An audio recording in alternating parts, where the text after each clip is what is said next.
Well, I think we all learned back in elementary school that soil, water, and sunlight were what plants need to survive. But for us to produce not just plants, but also food, and food for billions of people, many of which don't live anywhere near a farm, we need fertilizer, especially nitrogen. Lots and lots of nitrogen. Crops need other nutrients as well, obviously, but none are more essential than nitrogen. And before the 1900s, that mostly came from manure or compost, or the very slow process of microbes that are naturally occurring and able to fix small quantities of nitrogen from the air and store them over time. And on that point, that fact that nitrogen exists all around us, it's in the air, that's the basis for what is likely the greatest agricultural technology ever invented in history, the Haber-Bosch process, which involved the discovery and the commercialization of how to convert atmospheric nitrogen in the air into really the building block for modern agriculture, which is fixed nitrogen. Now, I do want to say right now, because I know some of you are already triggered, the Haber-Bosch process certainly has its trade-offs, and we're going to get into some of those. But without this process, it's estimated that 2 to 3 billion people in the world's population today, about 40% of us, would starve to death. And if that doesn't hit home hard enough, it's also estimated that about half of the nitrogen in your body derived from a Haber-Bosch facility. Now listen to this short excerpt from Alchemy of Air by Thomas Hager, which really is the book that much of today's episode is based on. Hager says, while the population nearly quadrupled during the 20th century, food production, thanks first to Haber-Bosch, second to improved genetic strains of rice and wheat, increased nearly 7-fold. That is the simple math behind today's era of plenty. Before we dive in deeper, I want to take just a minute here to thank our quarterly presenting sponsor for this quarter. One more time is the soy checkoff. It takes more than hard work to move a commodity. It takes a strategic plan and farmer leaders like you to implement it. And that's your soy checkoff. So whether it's finding new markets for oil and meal, investing in production research to help get more from every acre, working with the supply chain to impact your bottom line, having a sound plan delivers results. And you and your fellow soybean farmers are proving it through your soy checkoff. See all the ways your soy checkoff is moving soy forward for you at unitedsoybean.org. And thank you once again to the Soy Checkoff for supporting agricultural innovation and, of course, the Future of Agriculture podcast. All right, now considering how many of you out there listening have recommended the book Alchemy of Air to me over the years, I know several of you have already read it, but I still wanted to, in this next episode in our History of Agriculture series, focus on this world-changing agricultural innovation.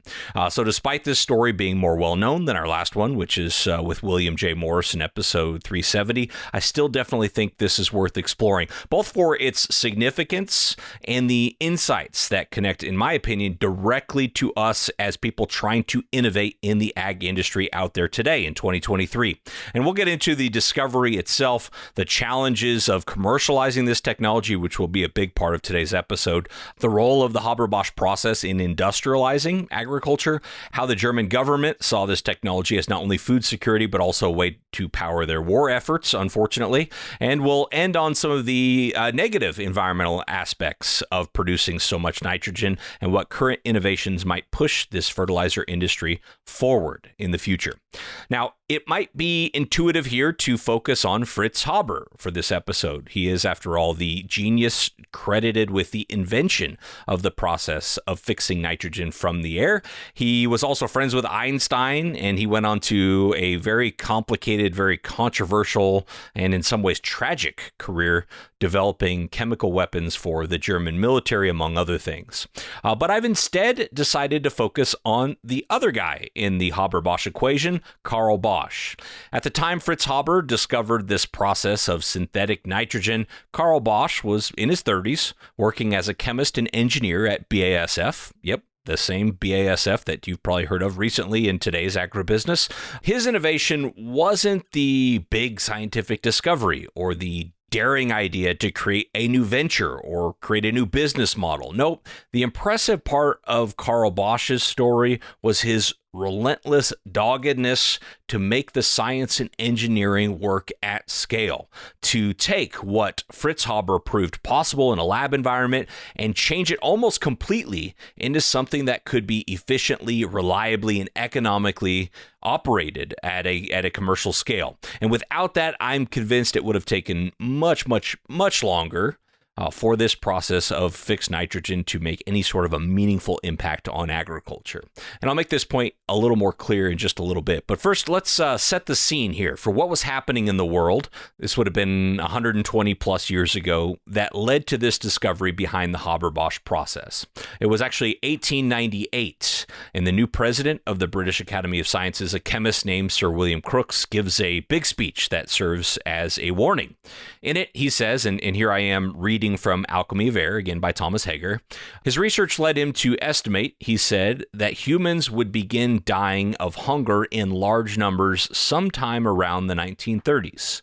There was only one way to stop it, he said, and then he told them what it was. All right, so pausing here from Alchemy of Air, he went on to say that the most productive farms were great at using things like manure and compost and crop rotation to get the most out of their farms, but it never seemed to be enough. It never seemed to be productive enough, especially considering during the 19th century, the Industrial Revolution was happening and people were migrating to cities. Populations were growing much faster than the ability for these farms to produce adequate amounts of food. In some cases, in some areas of the world, farmers would produce a crop only then to move on to new virgin soil for the next one. But obviously, this can only go on so long. It was unsustainable. And I'm using that trigger word on purpose here because it's interesting to see how sustainability, although I don't think they called it that, looked during this period of the late 1800s, early 1900s versus how it looks today. There are people today who believe we could and we should farm without any synthetic inputs and that we could somehow do that without sacrificing any of our global food security. Now, I'm not one of those people. I do think it's a noble and worthwhile goal to continue to find ways to reduce the need for synthetic inputs. And we talk about that a lot here on the show. But to be clear, this need for synthetic nitrogen was a global emergency back at this time. They were trying to figure out how do we become more sustainable, and the answer they could think of was, how do we make synthetic nitrogen? It would really fix a lot of our problems. And this was at a time when we had fewer than 2 billion people versus today, north of 7, almost to 8 billion. At this time, the vast majority of fertilizer was mined in the form of Chilean nitrate and shipped around the world. 2/3, in fact, of the global nitrogen came from Chile. Crookes and others were concerned about how much longer that supply could last and the vulnerability of having just kind of that one source to depend on for their food supply. Hager continues in his book. He says, there was only one answer, Crookes said, the creation of vast amounts of fertilizer. New fertilizer by the thousands of tons. And there was not enough natural fertilizer in the world to meet the needs of the coming 20th century. Some way would have to be found to make more, to make it synthetically, to make it in factories. Finding new ways to make fertilizer, discovering and making what he called chemical manures, Crookes told his audience, was the great challenge of their time. All right, one point I want to emphasize here is that not everyone took this point Crookes was making seriously. Some likely thought Chilean nitrate would be more than adequate and would last a long time. Others thought that agriculture would probably be fine the way it was. I mean, it had gotten them this far, right? Well, many probably thought Crookes was being an alarmist, and I don't know how things would have gone without Fritz Haber and others taking Crookes' challenge seriously, but I do know that history would have played out a whole lot differently, and many of us listening probably wouldn't be here. There are some parallels, I think, with today's climate conversation. Scientists and activists are very vocal about what's ahead, calling it the greatest challenge of our time, similar to how Crookes did over 100 years ago, relying heavily on stories, just as Crookes told, of perils yet to come. And stories can be really motivating for innovation. I love stories. That's why I'm here. That's why I do this. But they can also be met with skepticism. And I'm not saying skepticism is bad in any way, but I do wonder if there might be an innovation or set of innovations on the scale of what we're talking about here today with the Haber-Bosch process to address that modern challenge, that climate challenge. And you'll hear me wonder throughout today's episode if we still have people like Carl Bosch that are willing to work tirelessly on big problems and seemingly sacrifice it all for the hope of success in the face of adversity and uncertainty.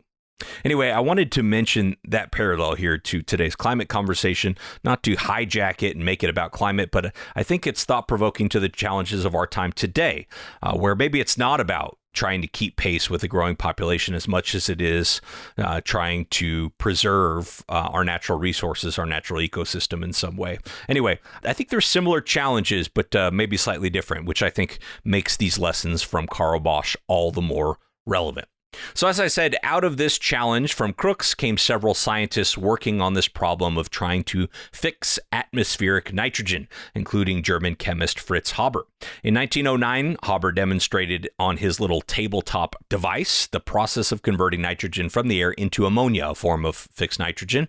The device worked at a rate of 125 milliliters, or about 4 fluid ounces per hour, which of course is very, very little. It's amazing, though, how scientists can toil away so tediously at such a small scale to get to this point that they advance the understanding of what's possible, even though it's on such a small scale that somebody like me, who's always thinking in terms of business and practicalities, like, so what? You can make 4 ounces of ammonia. But luckily for us, Haber got in touch with a company that a lot of us are familiar with, BASF. Haber wrote to BASF about his findings and casually mentioned, of course, that another competitor was interested. I love that little tidbit in funding further research.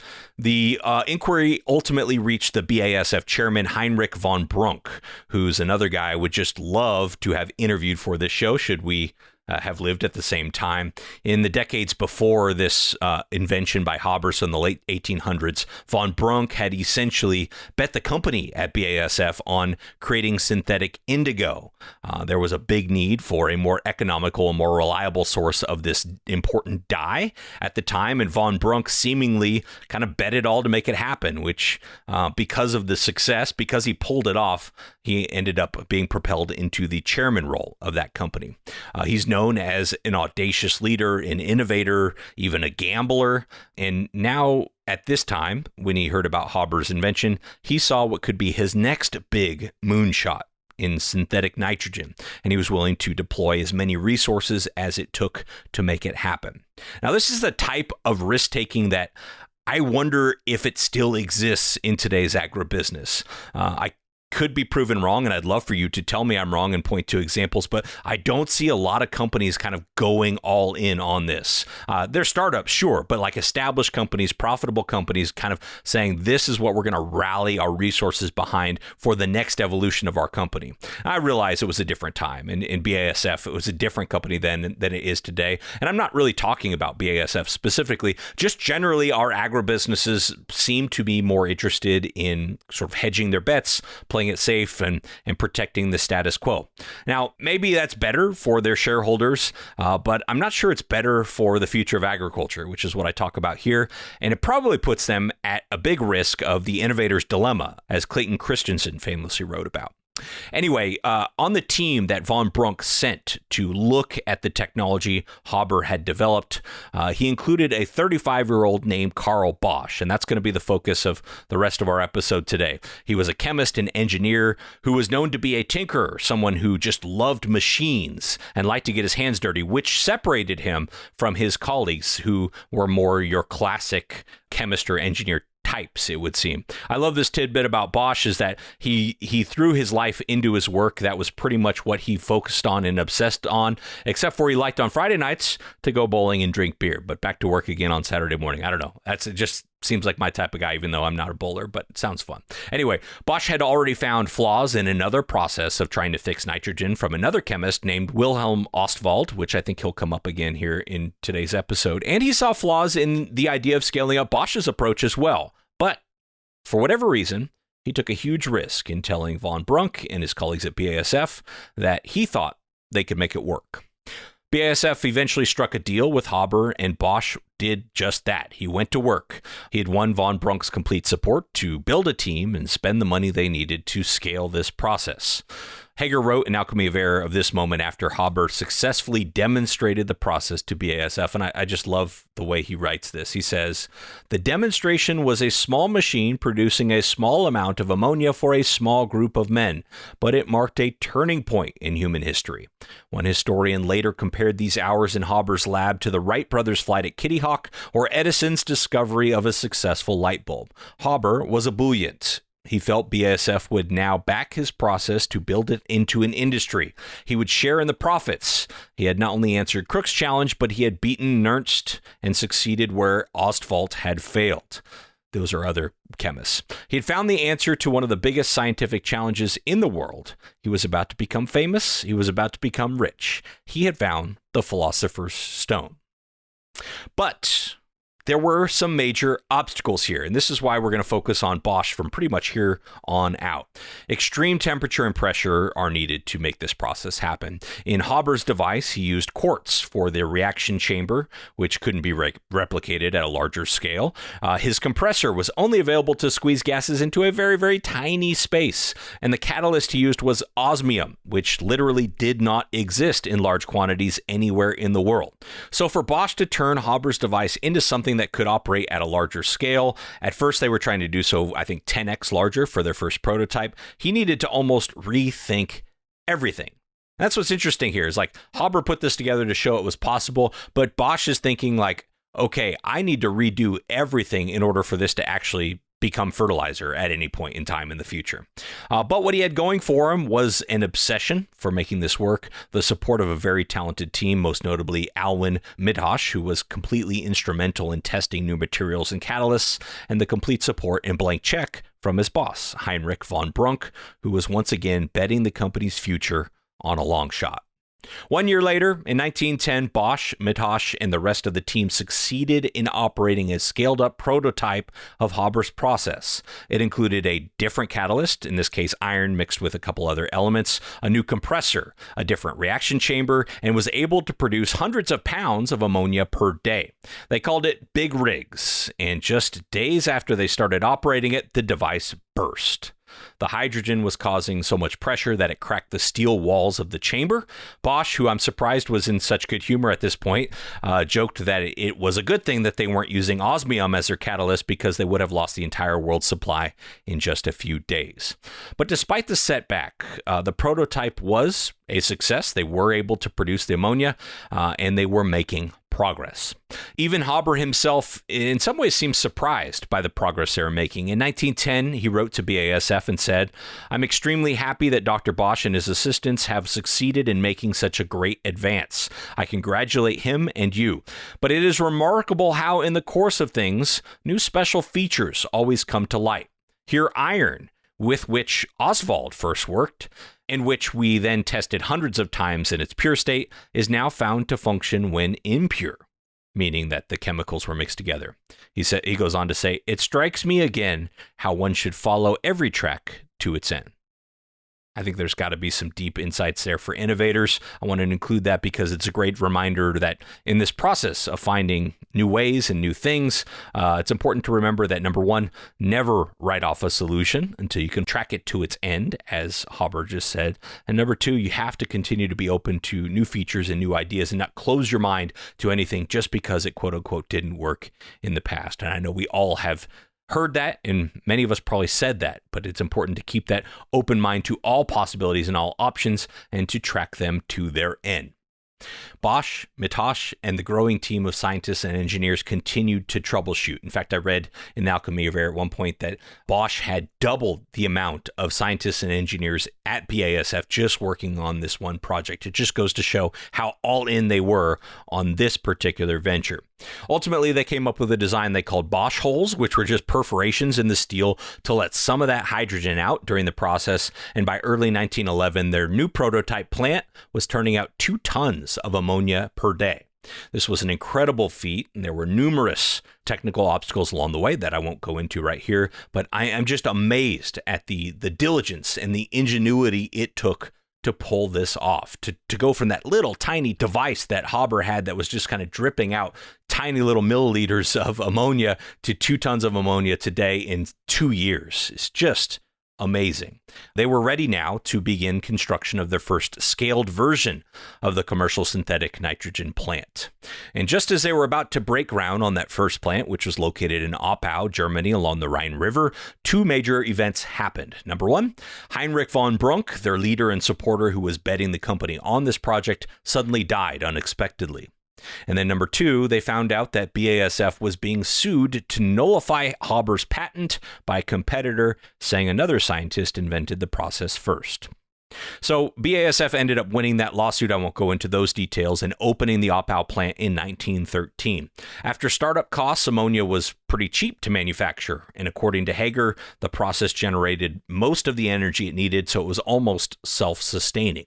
But BASF was seemingly destroying the competition for fertilizer, which at the time consisted of Chilean nitrate, Norwegian arc process fertilizer, which is just another process to try to get synthetic nitrogen, and a little bit of calcium cyanamide, which was being developed by a company that had just been started a few years earlier called American Cyanamide Company, who some of you, I'm sure, have heard of.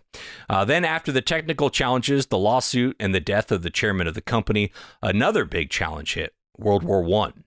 The interest in BASF's work shifted from fertilizer for food to nitric acid for explosives and ammunition. Bosch came up with a method to turn his ammonia into nitric acid, but he really didn't seem to like the idea of his inventions going to kill people in war. He called it, quote, "this dirty business."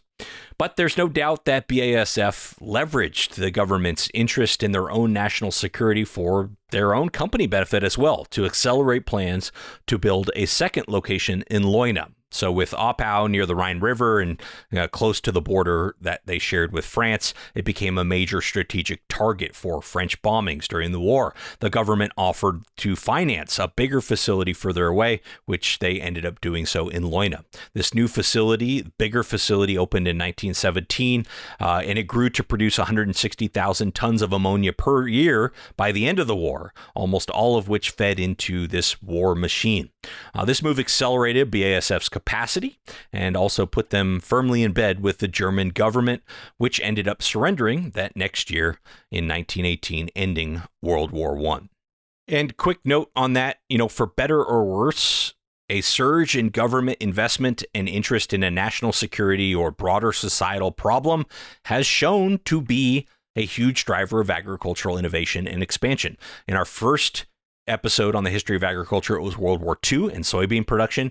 Today, it's World War I and the opening of this second commercial plant, which certainly was accelerated by the willingness of the government to back these efforts that BASF was making. We're seeing similar type of tailwinds right now when it comes to climate smart agriculture. And while I'm not trying to condone companies fueling war efforts, there's no denying that this led to an accelerated advancement in synthetic nitrogen production capability. And I think it's important to consider for innovators to look at where are those tailwinds happening? Where's the interest happening? Where's the investment happening? And to try to find ways to aim big with those tailwinds in place.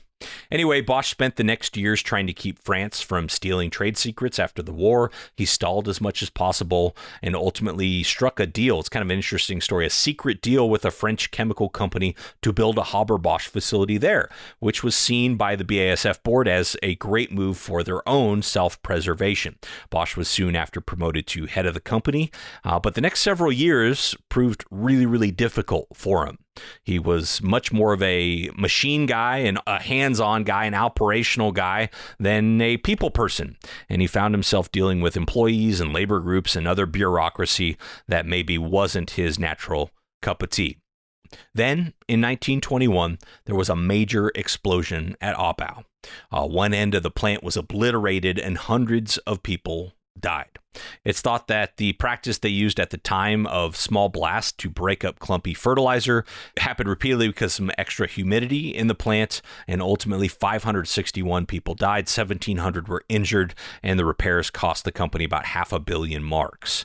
Bosch was said to never be the same after that. He started to drink more heavily and stay more secluded. He was 48 years old at the time. 2 years later, in 1923, Bosch took a trip to the U.S. He wanted to learn more about how large American corporations operated, and he came away with two big insights that would sort of guide the direction he would take in the coming years. One of which was that Americans at the time were obsessed with automobiles, and Bosch became convinced that the future belonged to gasoline. And then the second insight was there was real opportunity for German chemical companies to join forces to compete globally. He set his sights at BASF on the direction of making synthetic gasoline, which ultimately didn't pan out because part of the thesis was that we were going to run out of oil in the coming decade or two, and instead they just kept finding more and more reserves, so the synthetic gasoline market never really took off. But what did materialize was the formation of a German conglomerate of chemical and pharmaceutical companies, which included BASF, Bayer, Hearst. I'm sure I'm butchering that, but that was the company that tried to sue BASF to nullify their patent years ago, and a few others. They named this conglomerate IG Farben, which meant the Dye Industry Syndicate Stock Corporation. Bosch was named the chairman. In 1931, Bosch was notified that he would receive a Nobel Prize in chemistry for his work in ammonia production. It was a surprise to him and a lot of other people because his role was more in commercializing than conceptualizing. I think this is just a really important insight from Bosch's story, is that maybe the true innovators, the unspoken heroes in a lot of cases, aren't the ones who have the first idea, but they're the ones who can figure out how to make the idea work. They're the ones who can become so obsessed with the idea that they don't automatically default to, well, see, it's only on a small scale, it'll never be practical. They can actually see the vision of what it can be and have the skills and the ability to put a team together to make it happen. That's one of the reasons I love talking to entrepreneurs on this show, because so often that's the position they're in. But that could be true for any of us on all sorts of different scales. It's not so much the idea that matters, but it's the execution. It's the ability to really see it through to the end. Time magazine described Bosch at his acceptance speech of the Nobel Prize as blocky, bristly Professor Bosch, a man who says little, listens much, dresses carelessly, and peers through spectacles at the workings of the great machinery he has set into motion. One of the last big chapters in Bosch's career and life was the rise in popularity of Nazis within Germany, and that worried Bosch. He felt they were dangerous, and he also felt they were bad for business. At first, he spoke very publicly against them. He's quoted as saying, "The purpose of the state is to make sure that the gainful employment and the coexistence of individuals and nations proceeds with the least possible amount of friction.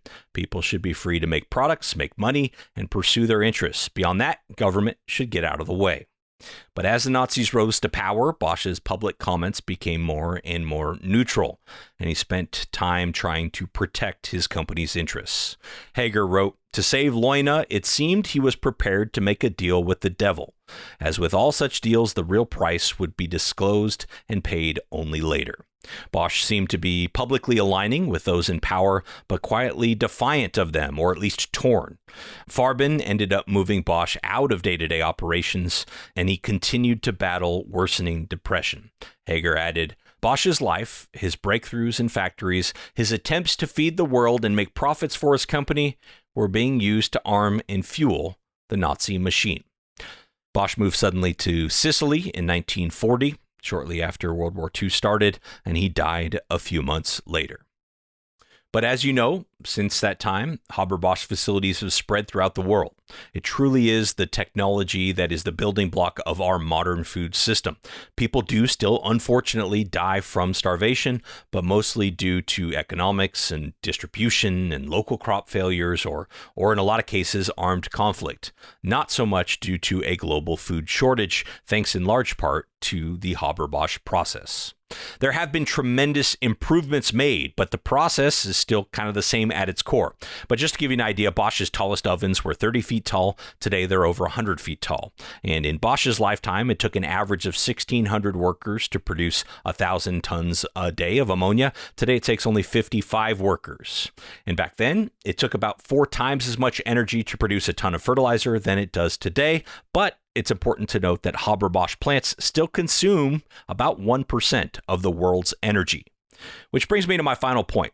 This incredible technology that I've been arguably glorifying here in this episode does not come without its trade-offs. Having an abundance of nitrogen in the world is great for growing our crops and keeping our food supply secure. It's not so great that it ends up also in our waterways and in our air. Now, do not villainize farmers for this. Nobody wants to see all of that nitrogen end up in the crops more than farmers, but it inevitably is going to happen when you have this much nitrogen out in the world. It's a problem a lot of startups are working on, this nitrogen use efficiency or nutrient use efficiency, and we do still have a long way to go on it. It is ripe for innovation, and I do see companies out there making progress in it, but it's important to note that it is certainly a trade-off of having this abundance of nitrogen. Starvation may not be as big of a problem, but obesity is. And fertilizer production is also a major contributor to greenhouse gas emissions. So these are the problems of our time. Yeah, they're different than the ones Haber-Bosch faced and Fritz Haber faced, but they're equally, in my opinion, as solvable when you have people like Bosch to take on these challenges. So hopefully these stories of the history of agriculture can help you, can help me, can help other ag innovators realize that the right people and the right resources at the right time really can rise to the challenges we face today. Really encourage you to go read The Alchemy of Air by Thomas Hager. Go pick it up. Read the entire book. It's all fascinating.